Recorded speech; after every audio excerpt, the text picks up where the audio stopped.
What I had in mind was to end our day of rest with the largest banquet I could manage. Something special like we'd never had. It took some time, but I found everything I ever could want in the market. Before I was done, not only I and the other two women, but both guards were also loaded down with supplies. Once back at the villa, I supervised the servants and assisted with the preparations for the evening meal. It felt odd to be giving orders to servants. It was one thing to tell the others in our party what needed doing, but we were all equals. I had once been a servant myself, in a sense still was, and I knew what it was like. I tried to treat the servants as equals as much as I could, but that was sometimes made difficult by the obvious awe they held all of us, in. I did the best that I could, the servants did better than I ever could have expected, and by late afternoon things were ready. Before I would allow anyone but myself and the servants into the long dining room, everything was set up. A variety of meats, breads, vegetables, fruit, and wine. A repast, I thought, worthy of a king. Only at that thought did I have second thoughts about what I'd done. Perhaps it was too much? When I finally opened the double doors and let them in, Zakar was first, as everyone else held back. He smiled and I knew it was all right. Everyone was a bit amazed by the supper I had helped to lay out before them. All seemed pleased, save Mary. "Isn't this a bit much?" she asked me. "Some of the money that went for this could have gone to the poor." "No," Zakar said, "should we not enjoy my father's bounty on this day? Mary has done what is right." I sighed to myself. I had been upset at Mary's words, wondering myself if they might be true, yet also feeling some anger at them. But I was also hurt at her obvious displeasure at having been reproached by Zakar. She thankfully seemed to calm some as we all sat around the long table. "Let us pray and give thanks to God," Zakar said after we'd sat. As was our custom, we all bowed our heads and silently gave thanks to God. "There are difficult times ahead," Zakar said after several moments. "I will not tell you that this will not be a hard time for us all." He paused, looking around at all of the faces around the table. The 12 of us, the 8 ex-bandits, and Liam all seemed to be holding our breath, waiting for what he would say next.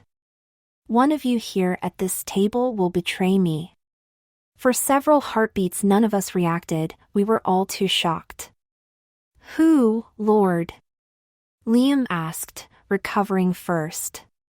"Ah, Liam, you are special indeed. A soul plucked from the clutches of the darkness is a triumph angels will sing of." "Who, Lord?" Liam asked again, his voice a dangerous growl. "Who would betray you? Your faith is strong, Liam, and will only grow. You will spread my word far and wide, and your daughter will be strong in me." "Who, Lord?" Liam demanded a third time, his hand involuntarily reaching for the sword he was not wearing. "Who would betray you? Tell me and I will slay them with my bare hands if I have to. There comes a time when you must put away your sword, Liam. You cannot change what my father has said must be. Do not blame yourself when the time comes." Liam started to speak yet again, but Zakar cut him off with a shake of his head. He picked up a loaf of bread and held it before him, breaking it in half. "This," he said, "is my body.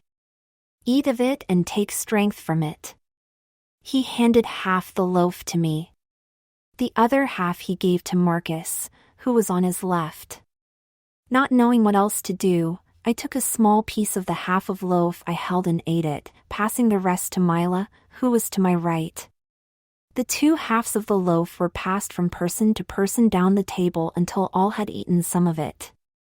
Zakar held up his goblet of wine. "This is my blood," he said, "drink of it and take faith from it." He passed the golden goblet, the nicest one I'd found in the cupboards, to me and I took a sip, passing it on to Mila so it too could make it around the table. I am the way and the light, he said as the goblet went from person to person.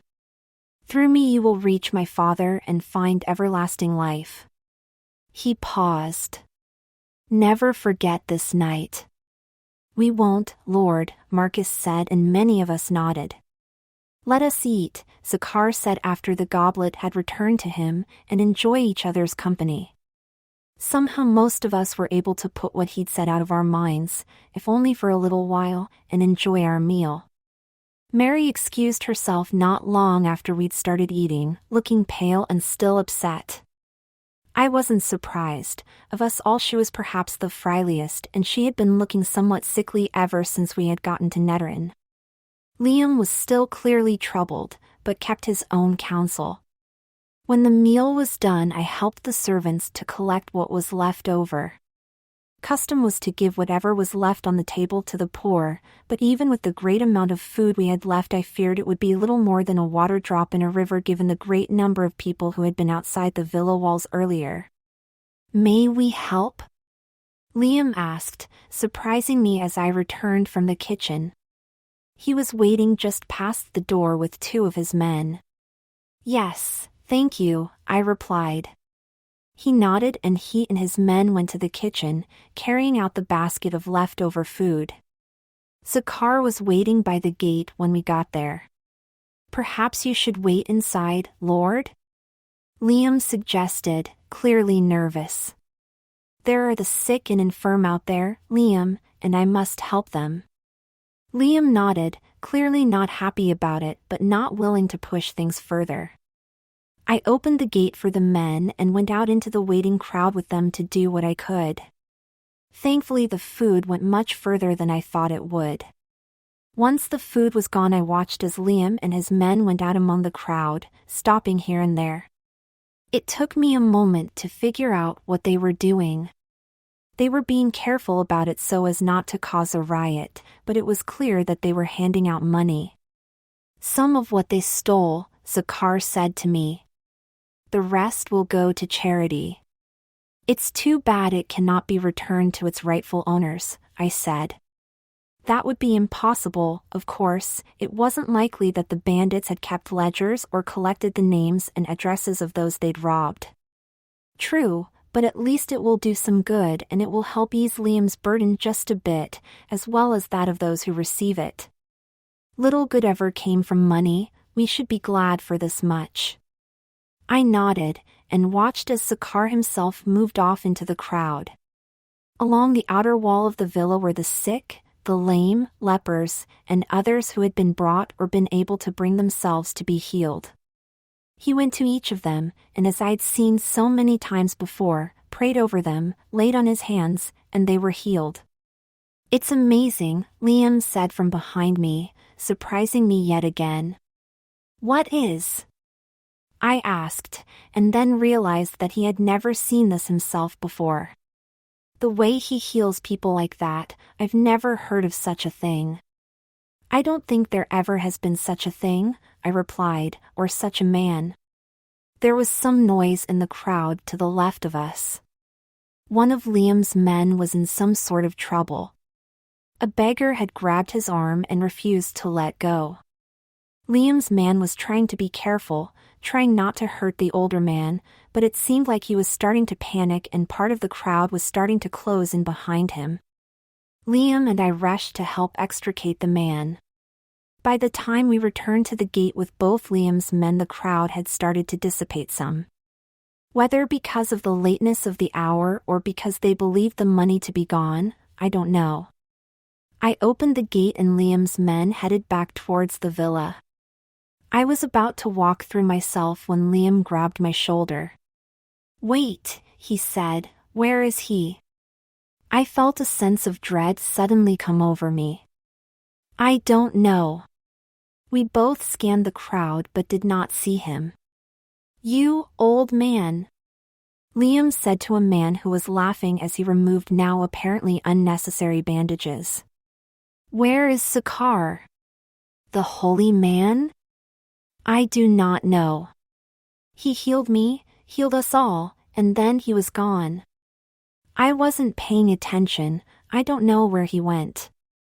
Liam groaned. I could feel his confusion, his anger, his fear that something bad had happened to Zakar. Maybe he's already back in the villa, I said, knowing neither of us thought that likely. Go back and check. Where are you going?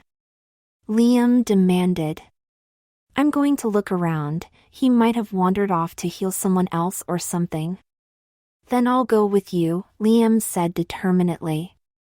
No, please, Liam. Go back to the villa and check and see if he's there. Also make sure your men are ready in case there's trouble. And check and see if anyone else is missing. I don't know why I'm listening to you, he said, shaking his head, but okay. Liam rushed up the path to the villa and I closed the gate behind him. I walked off in the direction we'd taken earlier to go to the market. For some reason I had an odd feeling that I already knew where I would find him. Kyrie eleison, betrayals. When we'd gone to the market we'd passed a public garden. For whatever reason I felt that I might find him there. The garden was quite large, and at first I thought I'd perhaps been wrong and he wasn't there. Maybe he was actually back at the villa? The fool I'd feel if he was, but I would be glad to know that he was safe. After what he'd said at supper I feared for him greatly. But no, I was right. When I crested a rise and approached a glen at the center of the gardens I saw him. He was kneeling, his hands clasped in front of him. Praying? I walked up as quietly as I could, not wanting to disturb him but also not wanting to leave him alone. Please, Father, he said, his voice carrying easily in the still night air, if it is your will, take this burden from me. I wanted to ask him what burden, but I dared not interrupt. I understand, he said, and for a moment I thought he was speaking to me but he was not. Thy will be done. He sat up and turned to look at me. So many times I've done this, Mary, in so many places, and always it's the same. I don't understand, I replied, sitting in front of him. You will, he said with a smile, at least you'll come to understand much of it. And you'll come to understand that you are a part of all of this, you are a part of me, and there is a place for you in God's plan and kingdom. How could there be? I asked without anger or reproach. How could there be for one such as me? Oh dear Mary, I wish that I could take all of your pain from you. But I can only share your burden, you must be willing to do the rest. You are not a defect, Mary, not a mistake. I said and then stopped. I had never said those words to anyone. I finished, turning away so that he would not see the tears in my eyes. He reached out and put his hand on my chin, gently turning me back to face him. Did God not make you? Yes, I replied, like this. Did God not make the Harangi? I had never really considered that.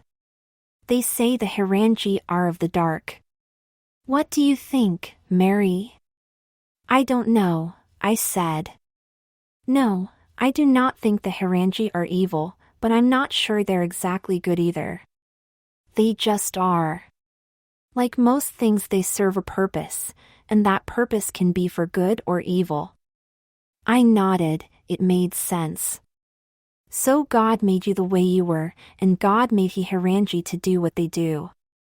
How can you then say that you are not part of God's plan? That what you are is not what God intended? You don't understand, I said, shivering slightly in the cold. I do understand, Mary, better than you know. I didn't know what to say. I'd never thought of things exactly like that, but what he said made sense. And yet, still. Why? I asked. Why would God have put me through so much? It's been hard on you, I know, a trial by fire.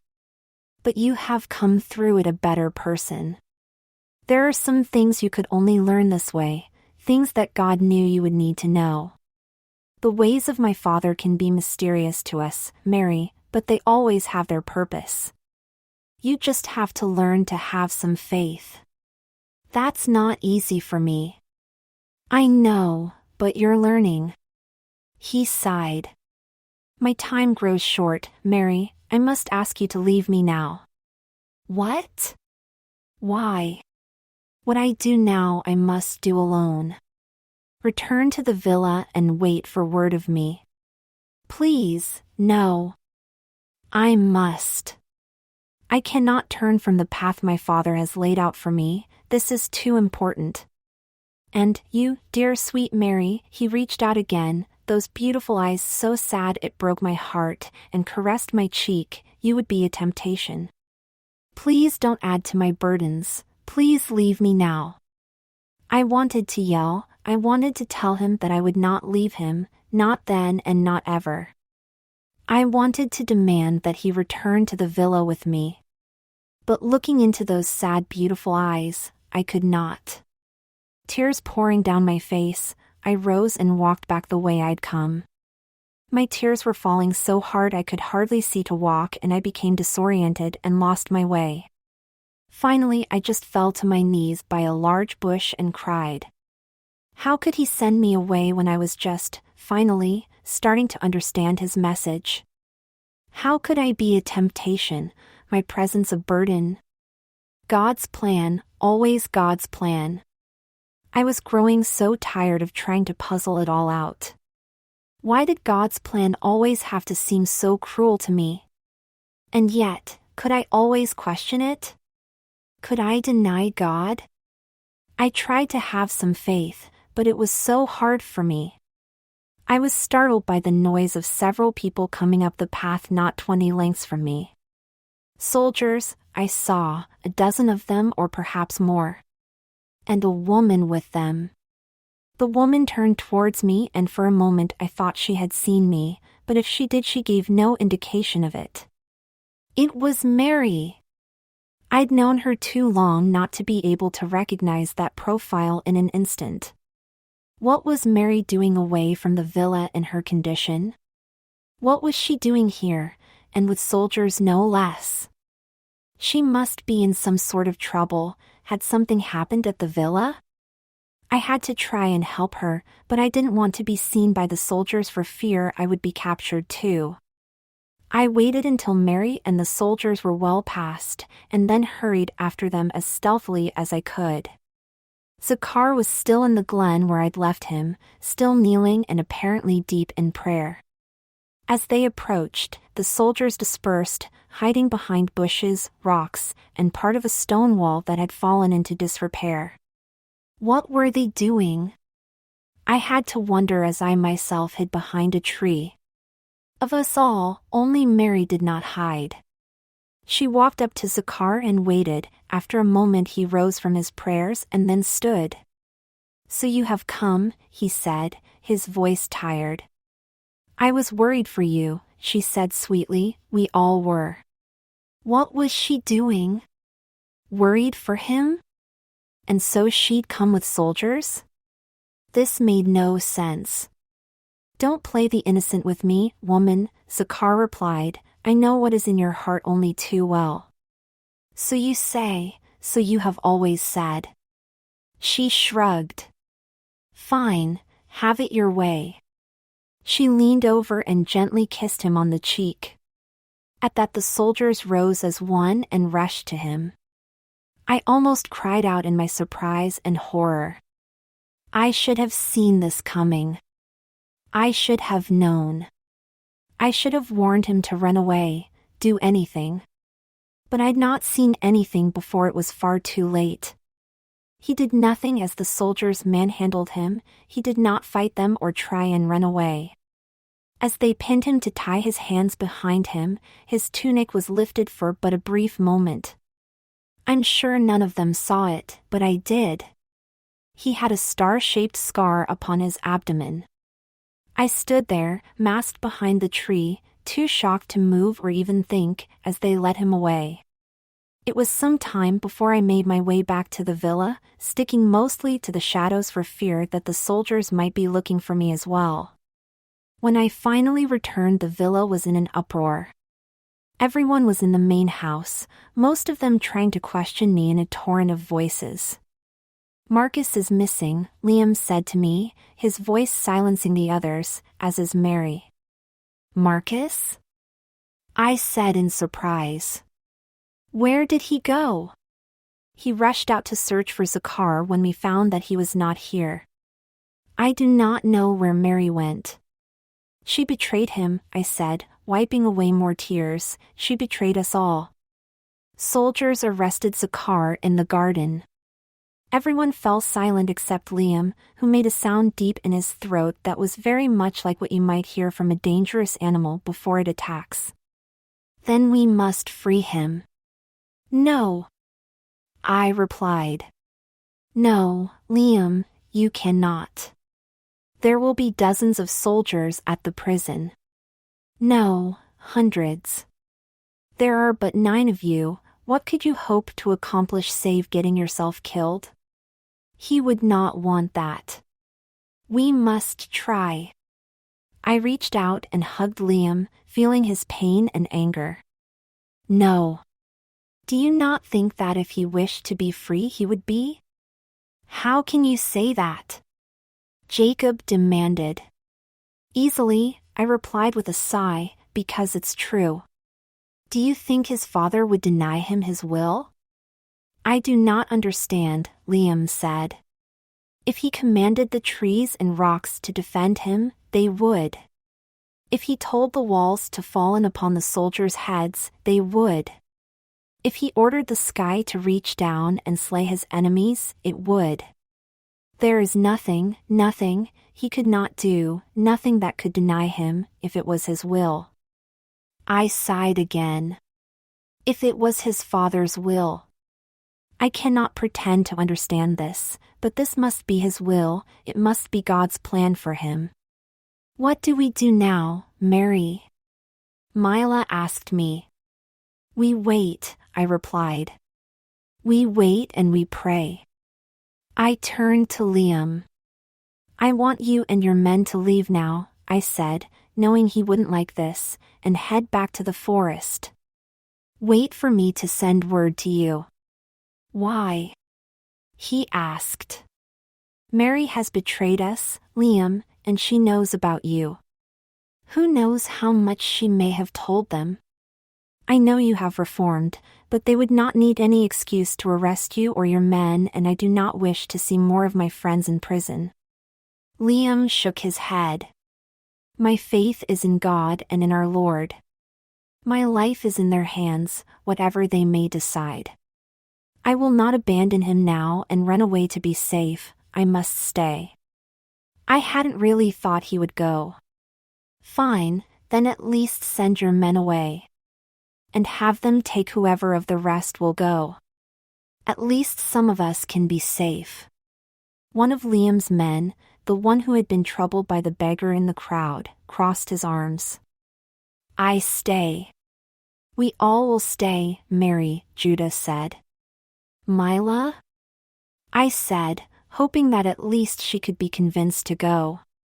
"Will you take Jana and Rian and go?" I could already see Jana shaking her head no. "Will you go, Mary?" Mila asked. "No, I cannot. Nor can I." A part of me was glad to have their support, a part of me feared that none of us might escape this place, that his message might be lost, snuffed out forever. "Then we all stay," I said. What else could I do? "Liam, I want you and your men to disarm themselves. If they come for us, none of us is to resist." Liam nodded. It was late even then, but still the night was long and few of us got any sleep. After things had been settled, not very well to my satisfaction, I went to my room and cried until the sun came up. I couldn't let the others know how hurt and betrayed I felt. I had no one I could share my pain with if we were to hold together as a group and have any chance of any of us living through whatever was to come. I didn't just feel betrayed by Mary, though that was a horrible burden. She had started this journey with me, it seemed so long ago, and in a way I was responsible for her being here. How could she have done this? What demons could have driven her to do such a thing? How could I not have known, not seen it in her, not seen it coming after having known her for so long? I felt betrayed by God. Betrayed by God yet again. How could a good and just God have allowed this? How could God have allowed his son, his anointed one, to be arrested like a common criminal? To be taken from us, ripped from the bosom of those who loved, followed, and needed him? How could God have allowed him to be taken from me just when I was starting to understand? Just when I was starting, finally after all this time, to have some faith. Starting to come to believe that maybe there was a place for me with the God of my father and mother after all? I was a temptation. He'd said as much, though I could not imagine how I could be or what he might mean. Was this, too, somehow also my fault? I felt betrayed by him. First for sending me away when I might have been able to help.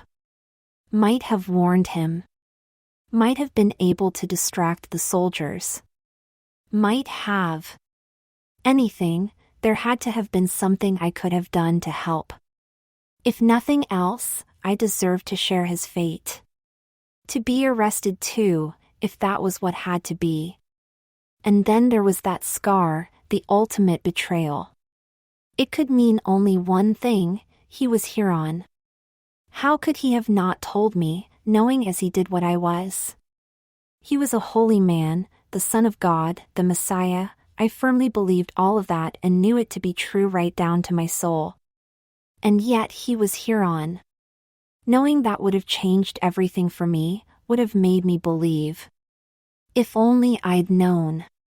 But he'd never told me, never shared his secret, and in that he'd lied to me. He betrayed me as surely as Mary had betrayed him.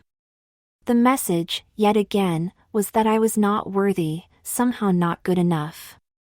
That I could not walk with God, not be with his Father. Was it that to be a Huron was somehow better to be a Hira? Or was it just me, that I was not worthy, Hira or no? He had lied to me in withholding the truth from me, and the pain in my heart from that was not something I knew if I could live with. And yet there were the others to consider.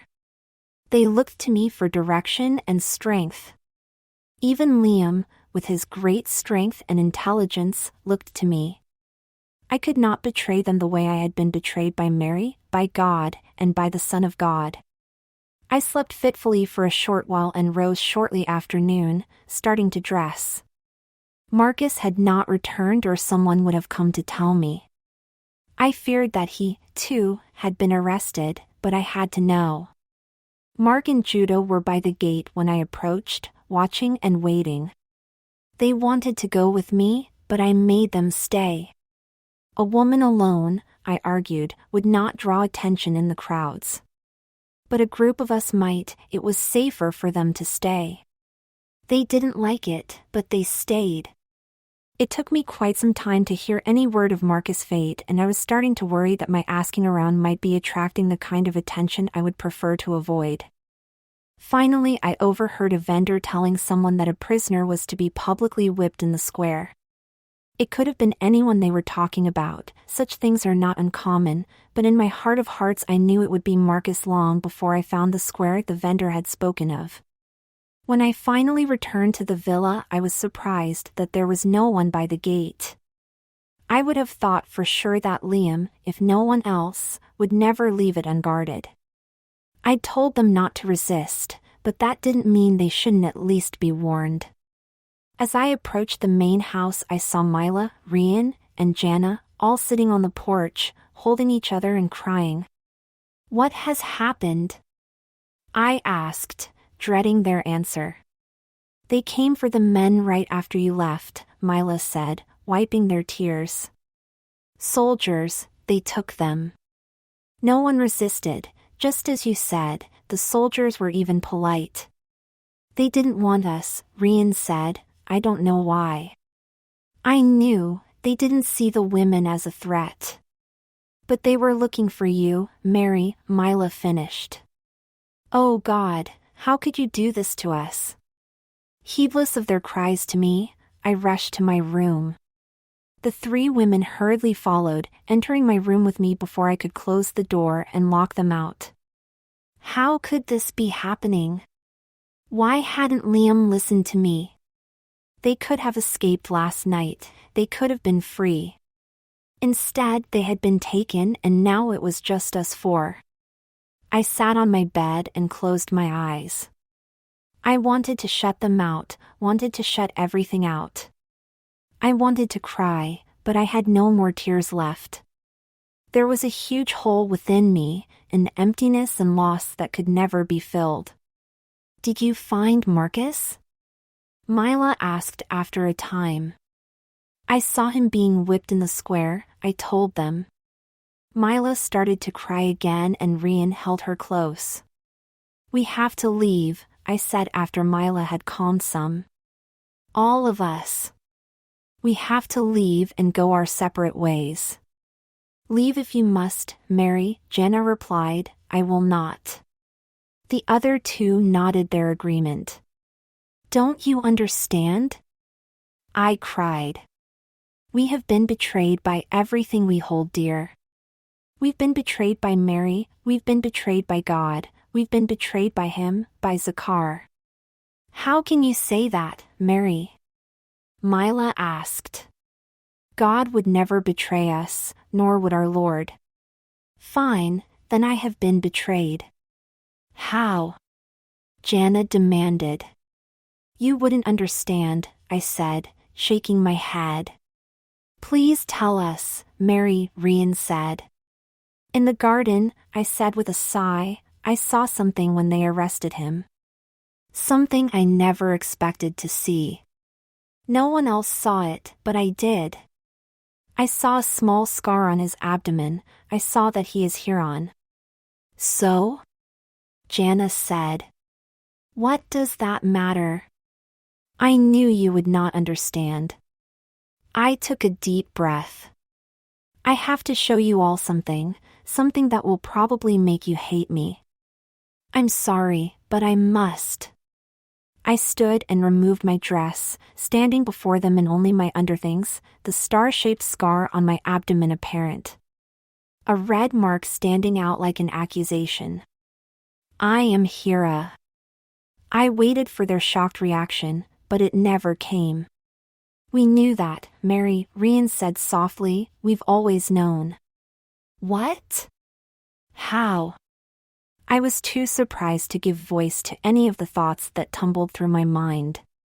All this time we've been together, Janice said, did you think you hid the scar so well that no one of us would ever see it, ever notice? We are not blind, Mary. You knew? I finally asked, finally recovering my wits and wiping my eyes. They all nodded. How could I have been so blind, so wrong? All this time I had tried to hide what I was from all of them, fretted over it, and all this time they had already known and not spoken of it because I did not. Will you abandon us now, Mary? Mila finally asked. Oh Mila, I said, going to her and hugging her, how could you ask me such a thing? I only want to keep us safe. I'm afraid, Mary, Mila said, we're all afraid. And if you left us? I don't know what we would do. I won't leave you, I won't leave any of you. I led Mila to my bed and made her sit, the poor girl felt like she was near collapse. I picked my dress up off the floor and put it back on. I have to go, I said, but I will be back. All of you wait here for me, stay in the house and don't go out. Okay? Where are you going? Rian asked. To see him, I replied. To see if they'll let me see Zakar. Kyrie Alaison, the temptation of Mary, the center of the city was taken up by numerous government buildings, including the prison. Finding the high-walled foreboding-looking prison was not a problem, getting in to see him was. The guards at the entrance to the prison offices would not let me in, wouldn't even talk to me about it no matter what I said. Finally, in frustration, I asked to speak with whoever was in charge, expecting the guards to ignore my request as they had pretty much ignored everything else I'd said. I was wrong. Apparently that was the right thing to ask, as one of the men nodded and went off into the building. If only I'd known that to begin with, I could have saved myself a lot of trouble. Not long after, the guard returned and told me to wait. I did, trying not to fidget too obviously, for a good while until another man showed up. "I am Mary," I told him without preamble, "a follower of a man you arrested last night, Zakar. I need to speak to him." "I am sorry, but women are not allowed into the prison," the man calmly informed me. "Besides, that man is not allowed visitors." "Not allowed visitors?" I said, surprised. "But it is his right." "No longer," the man said, "he is condemned." "Condemned?" I said in shock, the word hanging in the air between us. "So soon? Without even trial?" Often a formality, to be sure, but were we no longer a land of laws? "You could petition at the Great Hall," the prison official suggested helpfully, but I'm afraid I wouldn't expect much satisfaction. "It can take months to be heard and there's not that much time." "How long?" I asked, dreading the answer. "A couple of days, maybe 4. We've not received the order yet, but this matter has moved with unusual rapidity." The man shrugged. "I am sorry." I thanked the man and left. The list of betrayals was complete now. Mary, God, him, and now country. The Great Hall of the Queen was the largest building in the largest city in the known world. Knowing this, having been taught it as a child, and seeing the truth of it were two entirely different things. It was a huge building, gigantic, gargantuan to the point where words failed me. A single building that was as large as any village I'd ever been in, large enough to be a town or even a city in its own right. Stone steps beyond count, curves and arches, pillars thrusting up to hold a roof as if it were the sky. To stand before it in the plaza was to be made to feel small, tiny, insignificant. There was a near continuous stream of people going in and out of the Great Hall on whatever their business might be. I joined them, but once inside I had no idea where to go from there. I stopped a man who looked like he might be some sort of official and asked him where the petitioners went. He looked over my rather plain dress with some disdain, but politely gave me directions. The room I found myself in was crowded despite its size. My heart sank as I realized how many people were already ahead of me. It could take a passing of the small moon, or even longer, before my time to be heard came, and I didn't have that much time. There were several officials that I could see in the room. Obvious by the books they carried, the red robes they wore, and their bored expressions, they went from person to person, periodically writing in their record books. I went to the official closest to me. "I am Mary," I said, interrupting the petitioner he was speaking to, a follower of Zakar. "I am told he has been condemned. I wish to petition for mercy." The official raised an eyebrow, his expression indicating that what I'd said had no more import to him than if I'd been reporting the weather. "Fine, wait your turn and I will be with you shortly." I sighed. I hadn't thought it would work, but I'd had to try. I found an empty space against the outer wall and waited. Perhaps I should give up on this, it was futile, and return to the villa? The other women would likely be frantic by now. I hadn't intended to be gone nearly so long. No, I couldn't give up, couldn't just leave, this was my only chance. His only chance. I wasn't going to give up on him, betray him or the others the way I had been betrayed. I don't know how long I waited there. There were no windows, no way to see the sky or sun, no way to judge the time that passed. My legs grew tired from standing in one place for so long, but I refused to sit, as so many of the petitioners were, hoping that by standing I might be more obvious. I grew thirsty, but I refused to seek drink. I was rooted to that one place, rooted by my remaining hope. Eventually an official reached me, a woman who looked to be younger than I. "What is your business?" The woman asked in that same bored tone the other official I'd spoken to had used. "I am Mary," I said, "a follower of Sakar. I am told he has been condemned. I wish to petition for mercy." The woman looked surprised. "Why did you not speak to someone earlier?" she asked somewhat crossly. "I did," I replied, looking around to see if I could point out the man I'd spoken to.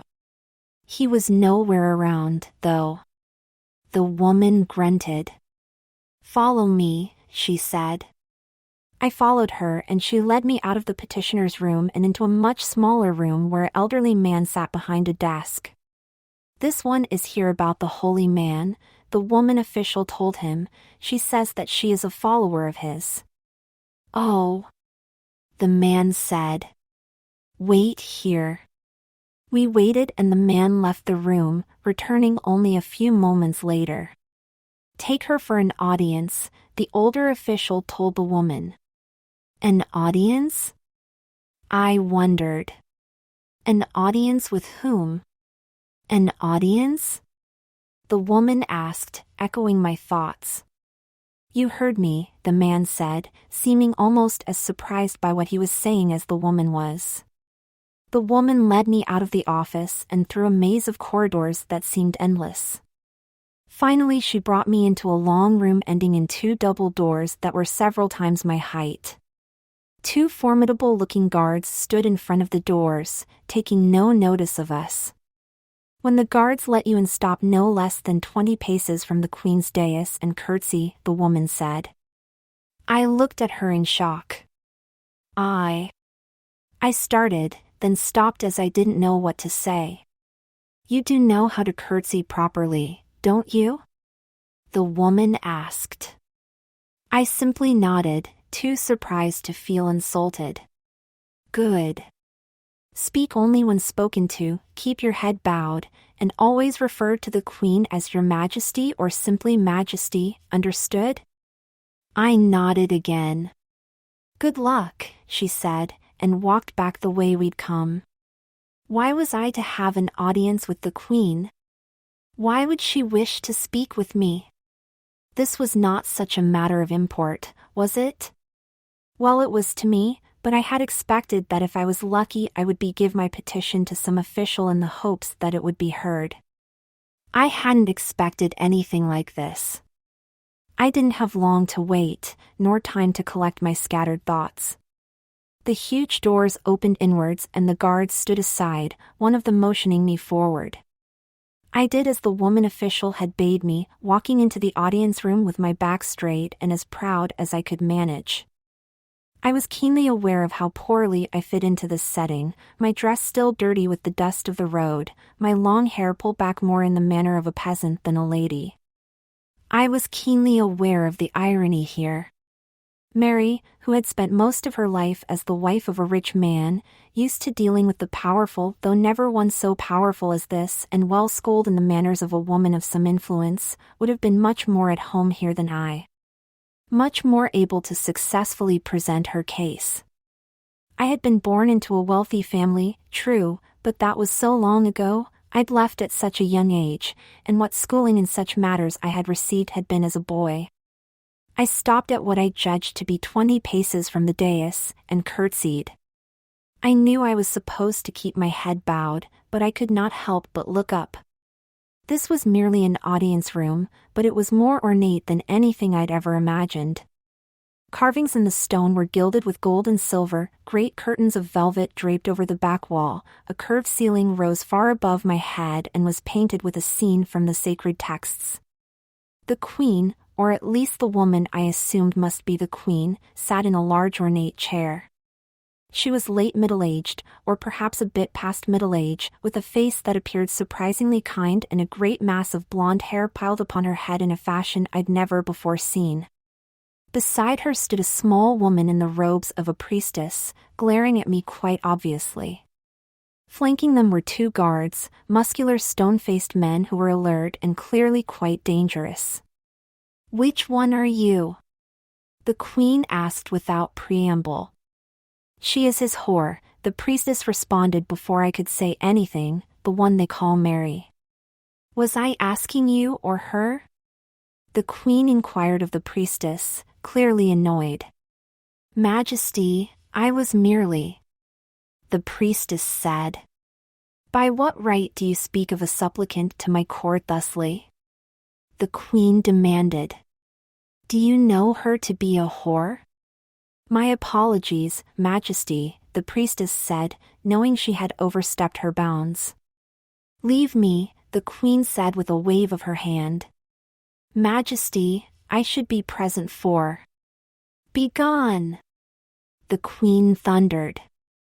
The priestess turned, giving me a glare that would have evaporated an ocean, then backed away and exited through a door behind one of the curtains against the back wall. "Would that I could be rid of that annoying woman forever," the queen said after the priestess had left. I noticed both guards suppress smiles. "So you are Mary, follower of this Sakar?" "Yes, Majesty," I said, hoping my tone was proper. "The Hera," the queen said. My face grew red at that and I could feel my chances of accomplishing anything here drain away. Mary must have known, as the others had, and she must have told them everything. "Do you deny it?" the queen asked me. "No, Majesty," I said with a sigh. "Good," the queen said. "Majesty?" I said with some surprise.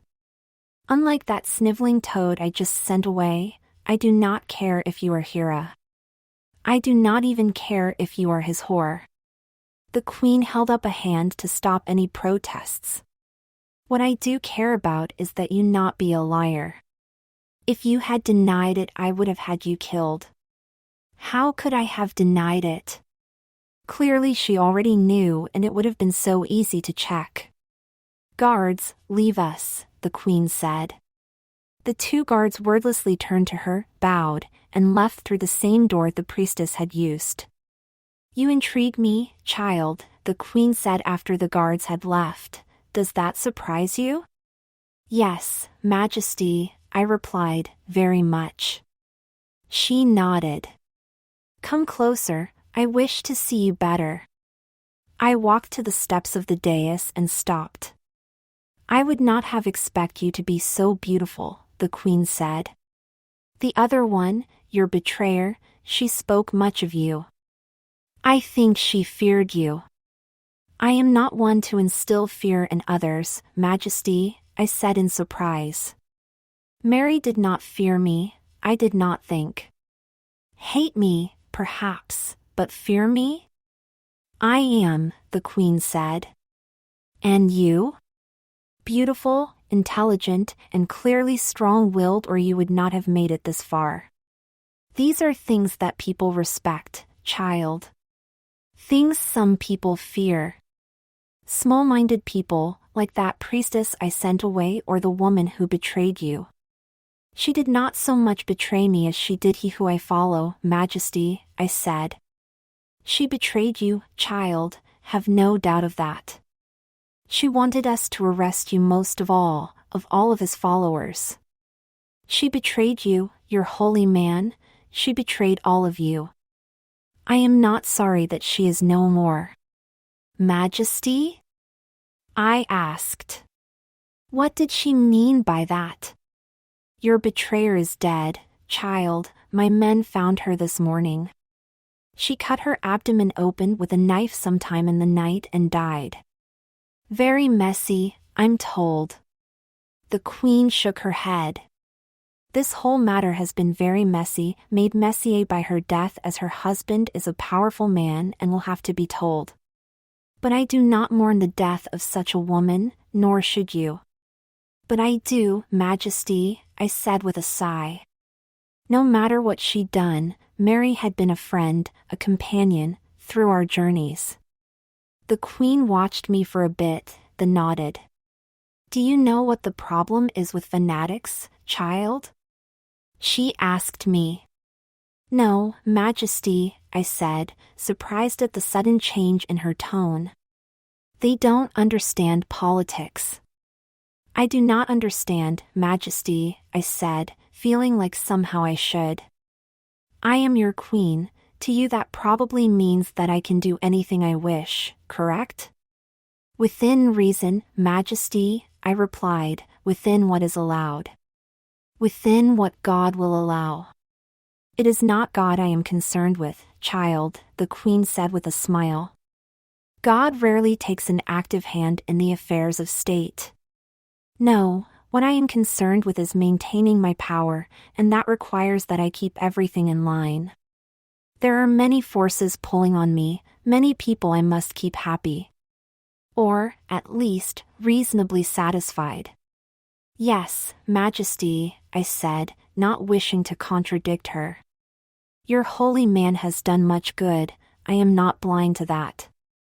I have heard of the way he heals the sick. I have even heard word, no doubt exaggerated, of miracles he supposedly performed.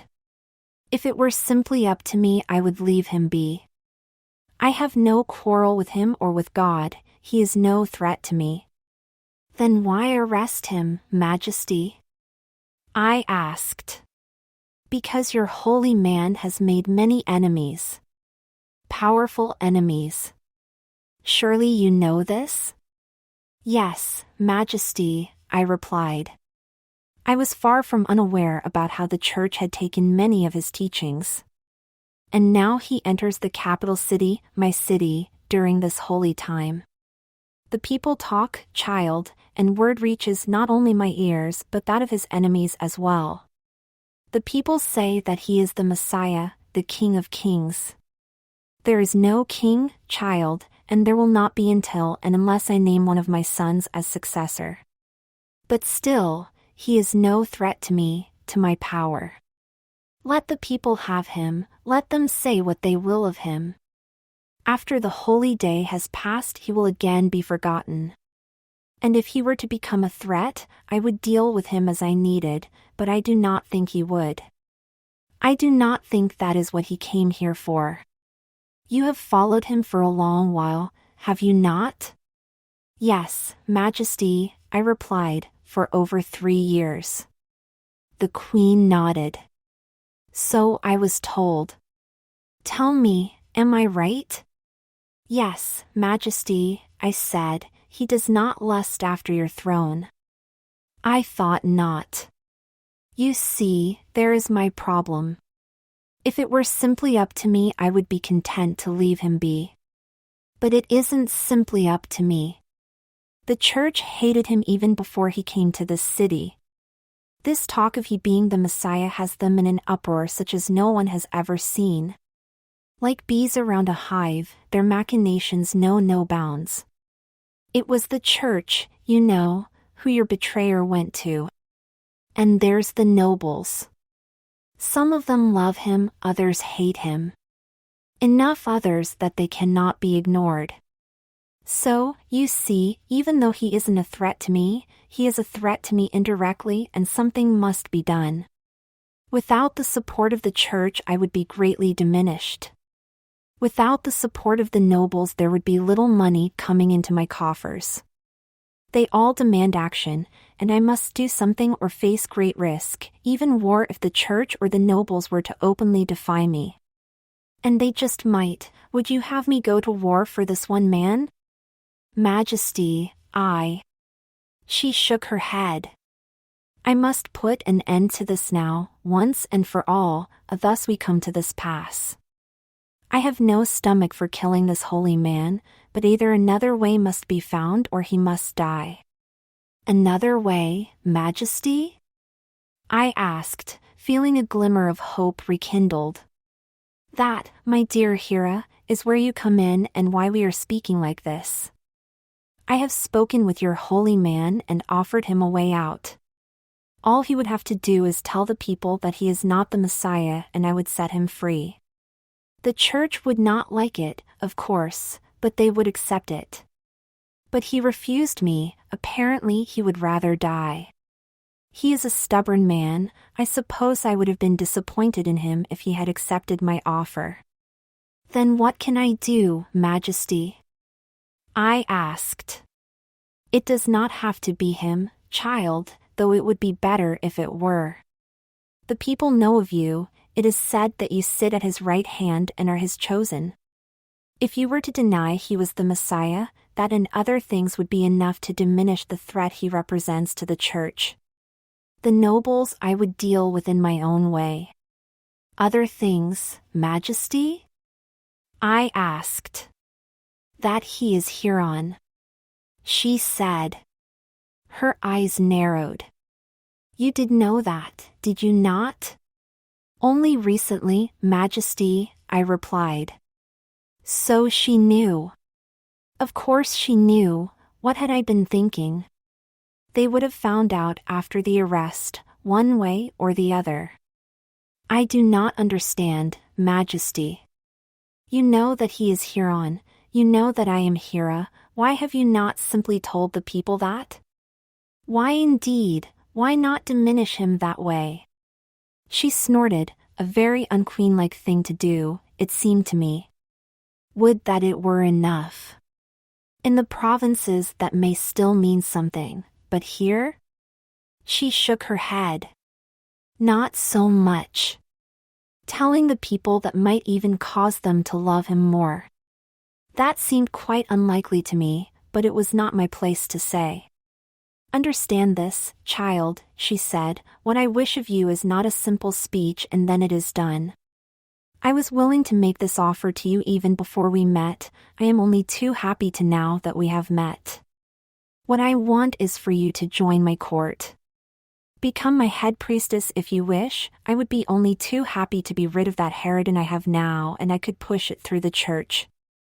Or become a lady of the court, I care not which. I would be happy enough to have you around in whatever capacity you wish. A woman of your intelligence and beauty is an asset I could use. But, whatever you decide, you must join me and denounce him. That is the only way your holy man can be saved. She was offering me an impossible bargain, an impossible choice. I had it in my power to save him, to save everything I loved and believed in. But to do it I had to deny what I knew was true, what I knew was right. How could she, how could God, put such a decision on my shoulders? How could I possibly decide? May I speak to him, Majesty? I finally asked. No, she said firmly, you may not.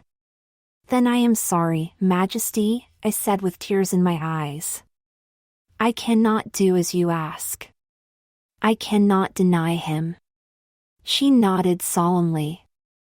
I suppose I would have been disappointed in you if you had accepted my offer. We are all in the grip of forces we cannot control, child, both you and I. God, if there is a God, is not smiling on us now. There is a God, Majesty, I said firmly. I hope so, child, for both our sakes. She rose. You are free to go. Majesty? I asked, knowing I was pushing my luck. Yes, child? What of the other men, Majesty? The other men who were in our party? I asked. Would you plead for their lives too? She asked. Yes, Majesty, I replied. She smiled. You truly are a wonder, child. I can see why your holy man chose you. Your men will be freed when I have no more reason to hold them. The only one who must die is the holy man. Kyrie eleison, the death and resurrection. 2 days later a pair of soldiers appeared at the villa just before dawn, asking for me. I'd been dreading this, expecting some word, but I hadn't expected it so soon. They told me it was time, and bid me and the other women to go with them. The queen had ordered that we be witnesses.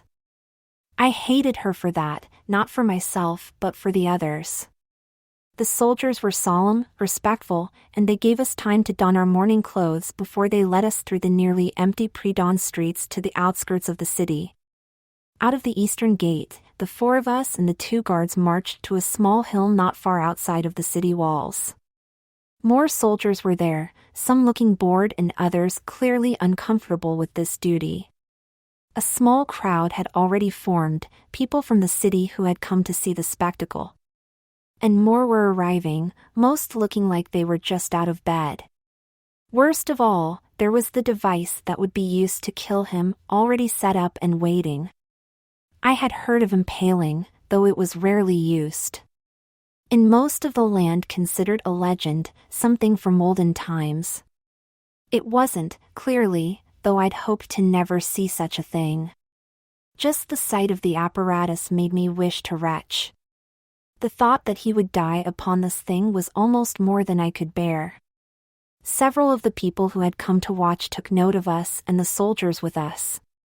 A few tried to approach, only to be forced back by the threats of our 2 guards. Soon, though, the procession came through the city gate and we were forgotten as the people turned to watch. At the head of the procession was Zakar. Everything possible had been done to humiliate him, reduce him, diminish him. He was nearly nude, wearing only rags wrapped around his waist and draped down to cover his groin. He was covered in dirt and filth. So much so that I wasn't sure anyone could even see the scar upon his abdomen, not that it mattered now. A crown of wicked thorns had been placed upon his head, pushed down cruelly so the thorns cut into him, rivulets of blood half dried on his beautiful face. And, perhaps worst of all, tied across his arms so that he had to carry it with his arms out, was the metal spike, the instrument of his death. Half again as long as a man, it had to be easily as heavy as 2 men. His back bowed under the weight of it, several times it seemed he might stumble and fall but he did not. Behind him was a phalanx of soldiers. Tough, grim-looking men in full battle dress who were there more to keep the crowd in check than to ensure that he made it to the hill. And behind the soldiers was another crowd, this one not half as reasonable and well-behaved as the people already on the hill. Some of them were taunting him, yelling things at him, talking loudly to each other, yelling to the soldiers, and in general displaying all of the worst traits of people. As I watched the procession approach, listened to the most basal of words hurled at a holy man who was more than the greatest of any of them could be, my anger grew. How could a just God allow this to happen? How could these people be so blind? How could they not see how wrong what was happening here was? A death reserved for only the most heinous of crimes was about to be given to a wholly blameless man, perhaps the only one there'd ever been, and no one cared. No one spoke out against it, no one asked why this was being done. None of those he'd healed or helped showed up in his defense. No one was going to try and stop this, they didn't care. When the procession reached the top of the hill, I started to go to him. One of the soldiers saw me start to move and stopped me with a shake of his head. They apparently had orders, or perhaps even with us, to stop just such a thing. The spike was untied from his arms and he was forced down on his knees as it was put into place and locked down. Something had been carved into its shiny metal, letters I couldn't read until it was placed upright. Messiah, it read. One last sick sadistic humiliation. He was held up by 2 soldiers who strapped him into the spiked leather straps that attached him to the long lever. You should all turn away, one of the soldiers said to me, you don't want to see this. I took Mila, Rian, and Jana's hands, pulling them to me in a small circle so they would all have their backs to what was happening. You too, miss, the soldier said to me. I shook my head no and he just shrugged. A hush fell over the crowd as several soldiers pushed down on the other side of the lever and he was pulled into the air seesaw fashion. A large tub filled with water was attached to the end of the lever they'd pushed on, and he was swung over, the tip of the sharp spike placed against his bottom. That horror done, a plug was pulled out of the tub and water began to trickle out. As the tub emptied, his own weight would slowly impale him on the metal spike. Depending on how large a hole they'd made in the tub and on how strong he was, it could take a long time for him to die. A strong man, and he was a very strong man, could last an entire agonizing day. It was the most horrible way to die imaginable. The crowd waited with bated breath. They wanted to hear his cries as the spike first entered his flesh. They wanted to see him squirm as the inevitability of death came over him. He did none of those things, though, as the first trickles of blood ran down the shiny metal of the pole, obscuring those insulting letters. The only sound he made was that of his labored breathing. I stood there, the others around me, as the sun rose high into the sky and his body sunk further and further onto that horrid pole. The agony he must have been under as gravity forced it into him. He was already dead. That spike had penetrated into his abdomen well before noon, mangling his organs. He would die even if it was stopped then and there. But his body was not ready to give up yet. He was not ready to give up. His breathing was becoming more ragged, his face pale, sweaty, and contorted in pain, but still he made no sound. I, too, made no sound, no motion, no expression as I gave witness to this horror. I didn't know why, but I knew that I had to. One of us, at least, had to see the truth of it. The crowd had grown bored not very long after it all had started. This was not the spectacle they had hoped for, apparently. Vultures, finding no meat, his death not being entertaining enough for them, many of them started to wander off. By noon there were only 100 or so left, besides the soldiers. By early afternoon there were only a few dozen left. By mid-afternoon even I was starting to wonder how long this could go on. How much agony would God demand of him? How much before the soldiers were satisfied? I worried for the others. Poor Mila looked as if her mind had left her for a time, and Rian was not in much better shape. Jana watched my eyes, a mixture of fear and pain sculpted on her normally pretty face. Dark clouds started to form with a seeming suddenness. That time of year storms were not unheard of, but this was not typical. It was not like these clouds came in from the horizon. They seemed to form, to spring into existence nearly directly above our heads. It was quickly growing dark as the sun was partially obscured, casting an oddly, somehow appropriately, blood-red cast upon the ground and everything. Thunder echoed as lighting flashed from cloud to cloud. Even the soldiers were growing nervous at the anger in the sky. Was this a sign? I wondered, and my answer was not long coming. He looked up, looked straight at me. "It is done," he said, an odd expression, almost a smile, on his face. He threw back his head, painfully lifting his arms. "Bring me home, Father," he cried to the storm. There was a crash of thunder so loud it was deafening, the ground shook so hard several of those standing fell over, and his head dropped forward. I knew that he was dead. Jana tried to turn around to see what had happened as a soldier walked over and felt his leg for a pulse. I wouldn't let her, holding her arm in an iron grip even though she didn't fight me. The soldier shook his head, and another picked up a large hammer and slammed it into the tub of water, breaking a gaping hole in it and letting the rest of the water quickly rush out. His body quickly slid down that horrid pole, the spike coming out through his neck.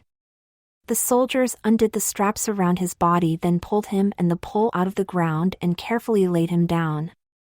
4 of them had the gruesome duty of removing the spike from his body.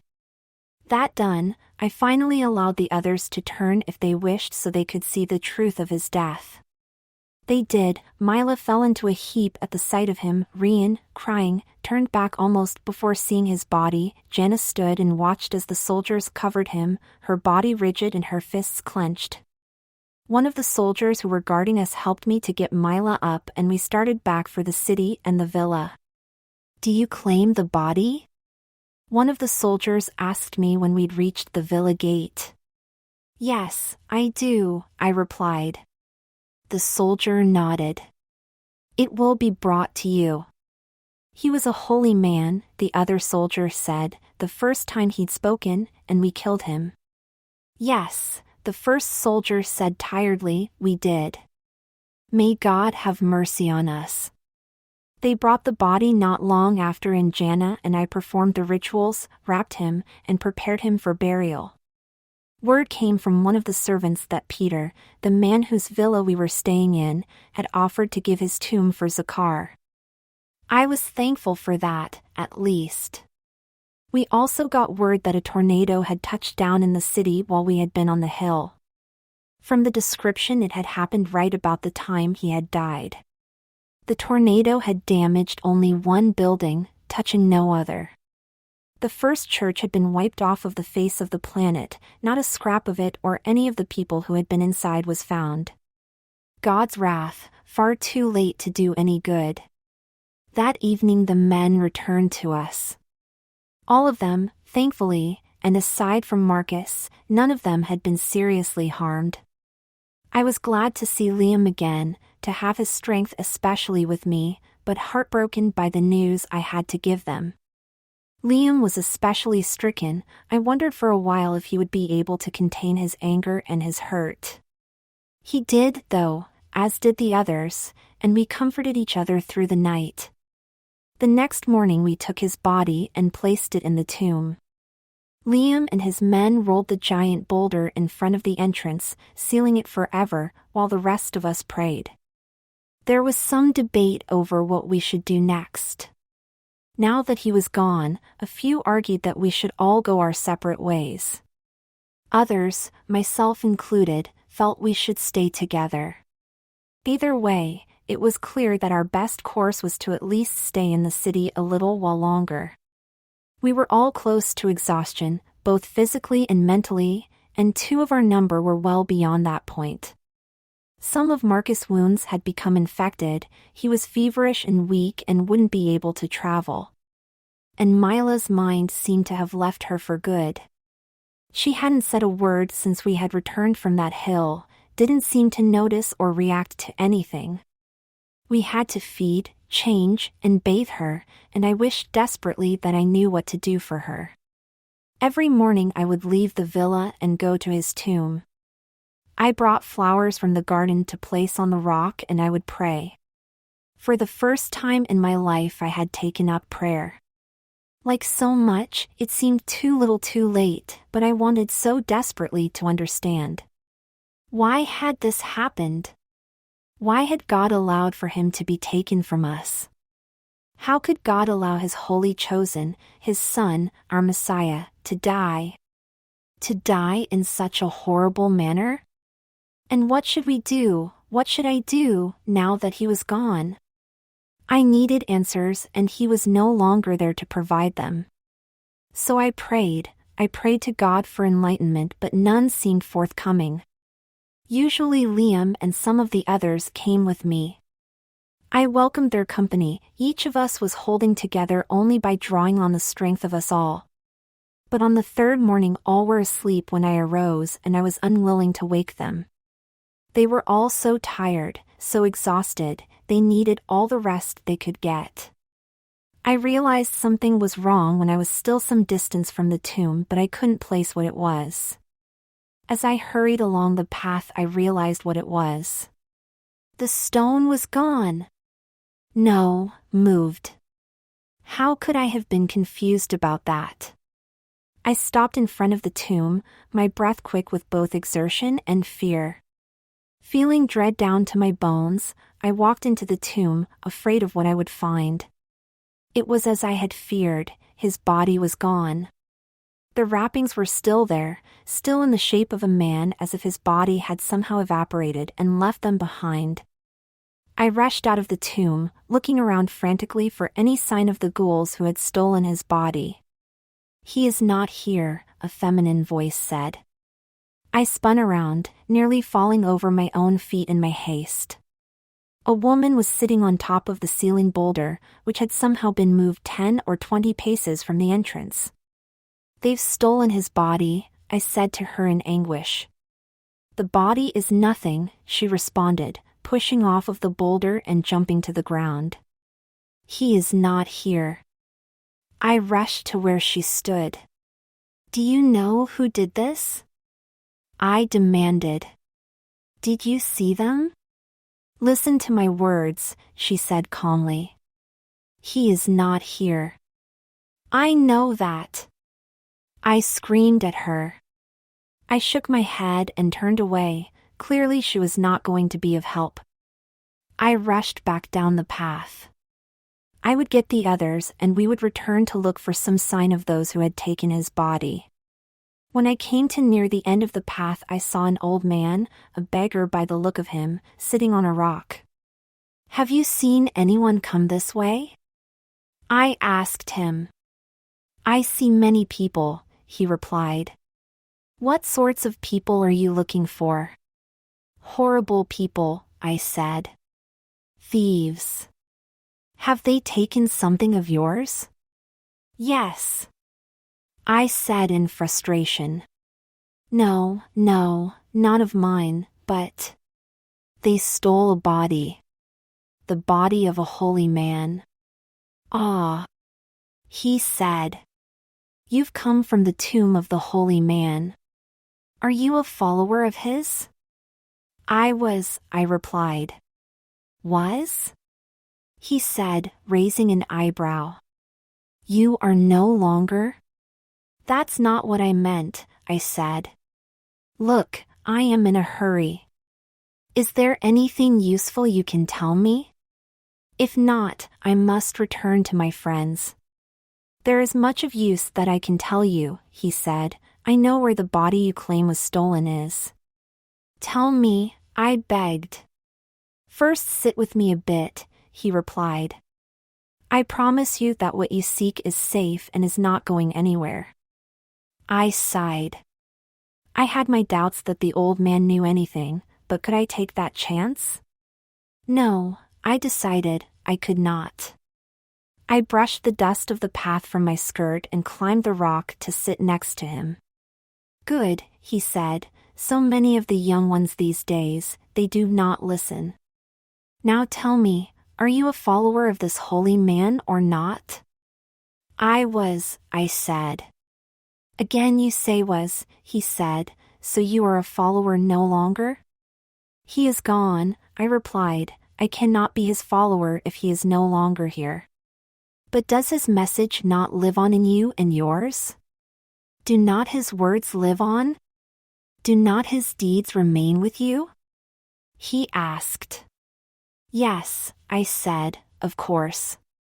"Then he lives on in you and the others who followed him, does he not? Or are you to abandon all of that because he is gone? I ask you again, are you a follower of this holy man?" I thought about it for a moment. He was right. How could I have been so blind? "I am his follower, yes," I said. "Good," the old man said, nodding. "I have been told that he was a good and truly holy man. It is well that you should carry on his work." "Could you tell me where his body is?" I asked, pleaded, "please? If he lives on in you, what does a body matter?" The old man asked, seemingly surprised, as though this had already been put to rest. "It matters to me. I've been through so much, we've all been through so much. Have you not heard how he was treated?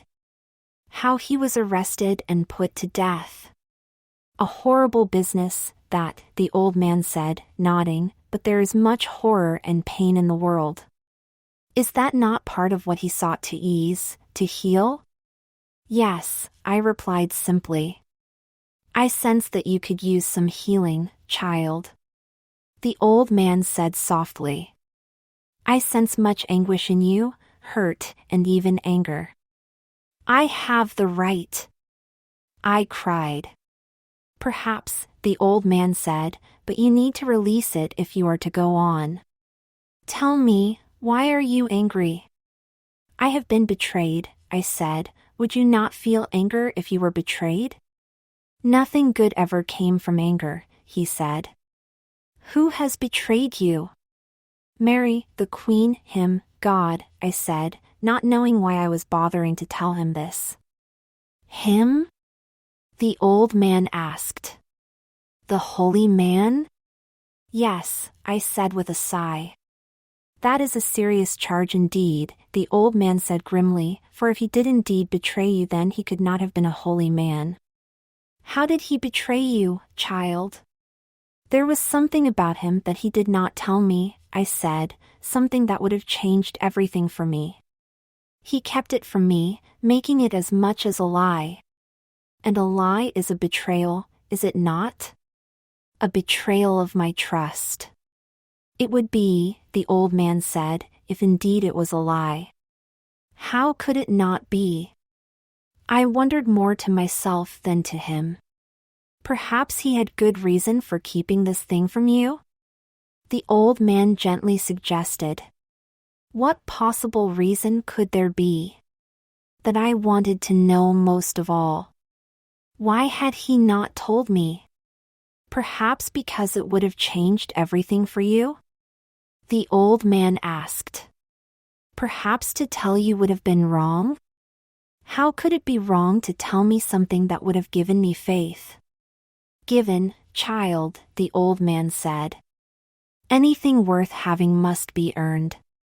You cannot be given true faith, it has to come from within.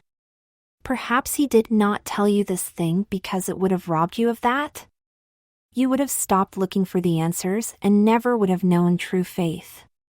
If that is true, then to tell you would have been the betrayal, not to tell you is a kindness. Is that not true? I thought about it for many long moments. Was it possible that, yet again, I had misjudged things so badly? Perhaps, I said finally, perhaps you are right. Can you release the anger, child? The old man asked me, his voice very soft.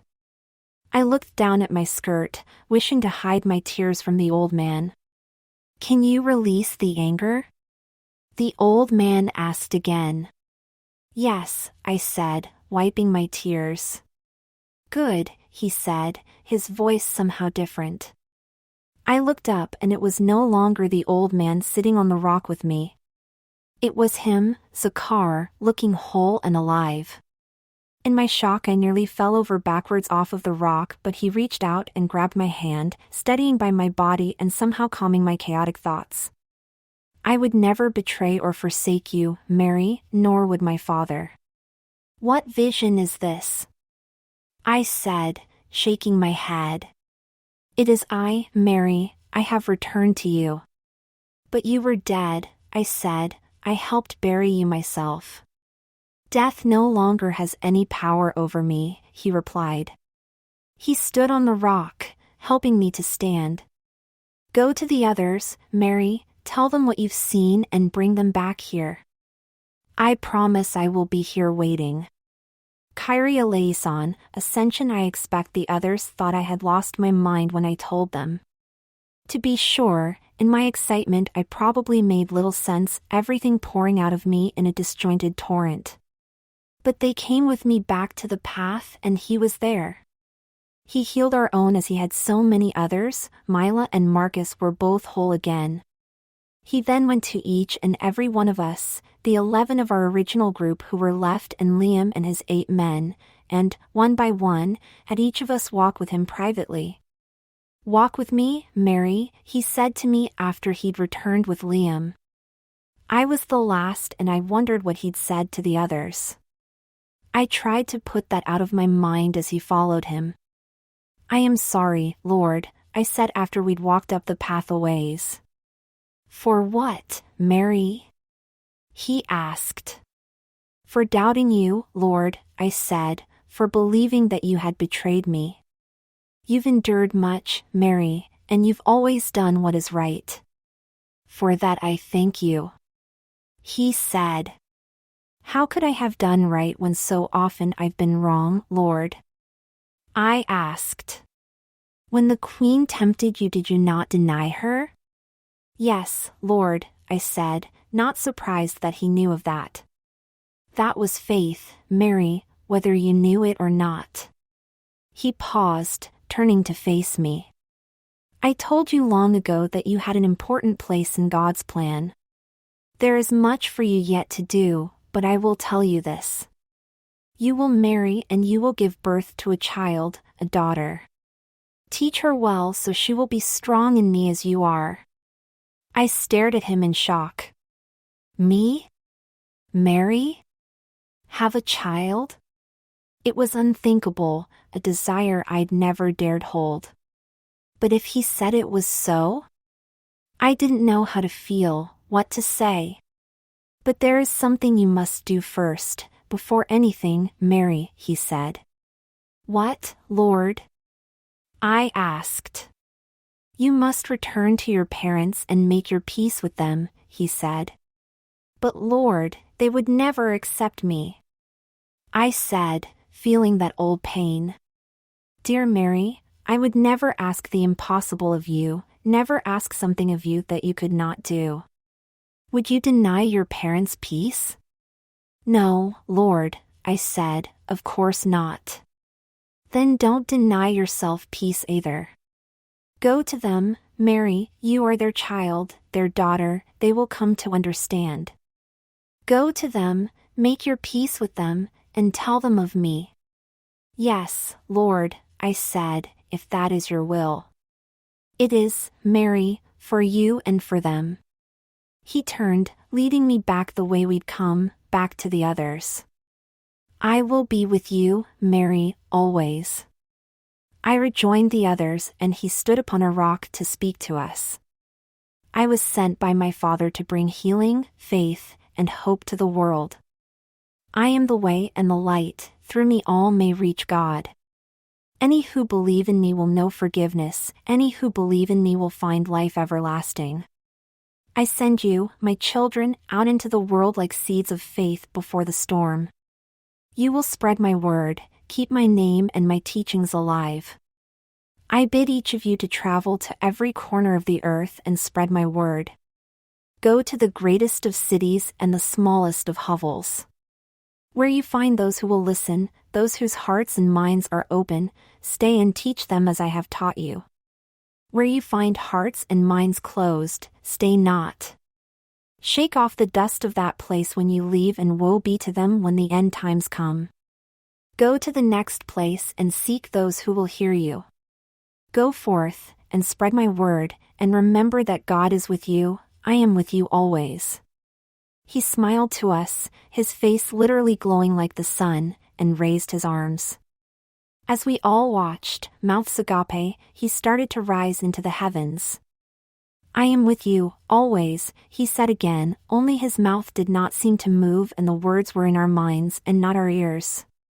He continued to rise, lifted up by God, and we continued to watch in awe until he was just a speck in the sky and then he was gone. Where will you go? Liam asked me as he helped me to finish tying my things down in the wagon. He and I were the last. I had waited to see everyone else off before leaving myself.